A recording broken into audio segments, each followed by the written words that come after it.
ಮೈಸೂರಿನ ಚಾಮರಾಜೇಂದ್ರ ವೃತ್ತ ಅಂದರೆ ಅರಮನೆಯ ಸನಿಹದಲ್ಲಿರುವಂತಹ ಫುಟ್ಪಾತ್ನಲ್ಲಿ ಟಾಂಗಾ ಸ್ಟ್ಯಾಂಡ್ನ ನಿರ್ಮಾಣ ಮಾಡೋದಕ್ಕೆ ಮುಂದಾಗಿರುವ ಒಂದು ಕಾರಣಕ್ಕೆ ಇದೀಗ ಸಾರ್ವಜನಿಕ ವಲಯದಿಂದ ವ್ಯಾಪಕ ಆಕ್ರೋಶ ವ್ಯಕ್ತವಾಗಿದೆ.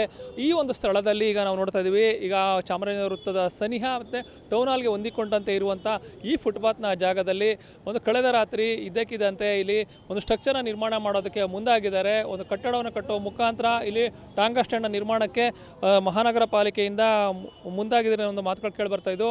ಈ ವಿಚಾರ ತಿಳಿತಾ ಇದ್ದಂತೆ ಈ ಭಾಗದ ಒಂದು ಸಾರ್ವಜನಿಕರು ವ್ಯಾಪಕ ಒಂದು ಆಕ್ರೋಶವನ್ನು ವ್ಯಕ್ತಪಡಿಸಿದ್ದಾರೆ.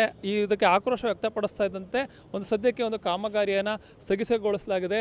ಅದರಲ್ಲೂ ಇಲ್ಲಿ ಒಂದು ಕಾಮಗಾರಿ ನಾವು ನೋಡ್ತಾ ಇದ್ರೆ ಕಣ್ಣಿಗೆ ಒಂದು ರಾಚ್ತಾ ಇದೆ. ಇದು ಅವೈಜ್ಞಾನಿಕ ಕಾಮಗಾರಿ. ಯಾಕಂದರೆ ಮೈಸೂರು ಅರಮನೆಯ ಸನಿಹದಲ್ಲಿ ಪ್ರತಿನಿತ್ಯ ಸಾವಿರಾರು ಮಂದಿ ಪ್ರವಾಸಿಗರು ಮತ್ತು ಸಾರ್ವಜನಿಕರು ಓಡಾಡ್ತಾ ಇರ್ತಾರೆ.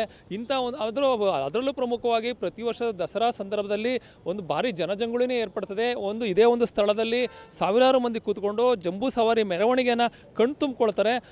ಇಂತಹ ಒಂದು ಫುಟ್ಪಾತನ್ನು ಒಂದು ಅತಿಕ್ರಮಣ ಅಂದರೆ ಬೇಲಿಯೇ ಎದ್ದು ಒಲ ಮೇಯಿತು ಅನ್ನೋದಕ್ಕೆ ಈ ಒಂದು ಪ್ರಕರಣ ಒಂದು ಜ್ವಲಂತ ಸಾಕ್ಷಿಗಿದೆ ಅಂತ ಹೇಳ್ಬೋದು. ಫುಟ್ಪಾತ್ ಅತಿಕ್ರಮಣವನ್ನು ತೆರವು ಮಾಡಬೇಕಾಗಿದ್ದಂತಹ ಒಂದು ಮಹಾನಗರ ಪಾಲಿಕೆಯ ಒಂದು ಸಿಬ್ಬಂದಿ ವರ್ಗವೇ ಇಲ್ಲಿ ಒಂದು ಟಾಂಗಾ ಸ್ಟ್ಯಾಂಡ್ ನಿರ್ಮಾಣಕ್ಕೆ ಮುಂದಾಗುವ ಮುಖಾಂತರ ಇಲ್ಲಿ ಕಾಮಗಾರಿಗೆ ಒಂದು ಚಾಲನೆ ನೀಡಿರೋದು ಕೂಡ ಒಂದು ದುರ್ದೈವದ ಸಂಗತಿ ಅಂತ ಹೇಳ್ಬೋದು. ಈ ಬಗ್ಗೆ ಸಾರ್ವಜನಿಕ ವಲಯವರು ಸಹಜವಾಗಿಯೇ ಒಂದು ವಿರೋಧವನ್ನು ವ್ಯಕ್ತಪಡಿಸಿರೋದು ಕೂಡ ಇಲ್ಲಿ ಎದ್ದು ಕಾಣ್ತಾ ಇದೆ. ಈ ಭಾಗದ ಜನರು ಮಾತ್ರವಲ್ಲದೆ ಮೈಸೂರಿನ ಬಹುತೇಕ ನಾಗರಿಕರು ಈ ಒಂದು ಅವೈಜ್ಞಾನಿಕ ಕಾಮಗಾರಿಗೆ ವಿರೋಧವನ್ನು ವ್ಯಕ್ತಪಡಿಸಿದ್ದು, ಯಾವುದೇ ಕಾರಣಕ್ಕೂ ಇಲ್ಲಿ ಒಂದು ಕಾಮಗಾರಿಯನ್ನು ಮಾಡಬಾರ್ದು, ಟಾಂಗಾ ಸ್ಟ್ಯಾಂಡ್ನ ಬೇರೆಡೆ ಮಾಡಲಿ, ನಮಗೆ ಅದಕ್ಕೆ ನಮ್ಮ ವಿರೋಧ ಏನಿಲ್ಲ. ಆದರೆ ಫುಟ್ಪಾತನ್ನು ಅತಿಕ್ರಮಣ ಮಾಡಿಕೊಂಡು ಟಾಂಗಾ ಸ್ಟ್ಯಾಂಡ್ನ ನಿರ್ಮಾಣ ಮಾಡೋದಕ್ಕೆ ನಮ್ಮ ತೀವ್ರ ವಿರೋಧ ಇದೆ ಅನ್ನೋ ಒಂದು ಮಾತನ್ನು ಎಚ್ಚರಿಕೆ ನೀಡಿದರೆ, ಕಾಮಗಾರಿ ಮುಂದುವರಿಸಿದ್ದೆ ಆದರೆ ನಾವು ಉಗ್ರ ಮಟ್ಟದ ಹೋರಾಟವನ್ನು ಮಾಡ್ತೀವಿ ಅಂತ ಒಂದು ಈ ಭಾಗದ ಒಂದು ನಾಯಕರು ಮತ್ತು ಸಾರ್ವಜನಿಕರು ಕೂಡ ನೀಡಿರುವ ಒಂದು ಹಿನ್ನೆಲೆಯಲ್ಲಿ ಮಹಾನಗರ ಪಾಲಿಕೆ ಮುಂದೆ ಈ ವಿಚಾರದಲ್ಲಿ ಯಾವ ನಿರ್ಧಾರವನ್ನು ಕೈಗೊಳ್ಳುತ್ತೆ ಅನ್ನೋದು ಕೂಡ ಕಾದು ನೋಡಬೇಕತ್ತೆ. ಆದರೆ ಯಾವುದೇ ಒಂದು ಕೋನದಿಂದ ನೋಡಿದ್ರು ಕೂಡ ಇದೊಂದು ಅವೈಜ್ಞಾನಿಕ ಕಾಮಗಾರಿ ಅನ್ನೋದು ಎದ್ದು ಕಾಣ್ತಾ ಇದೆ.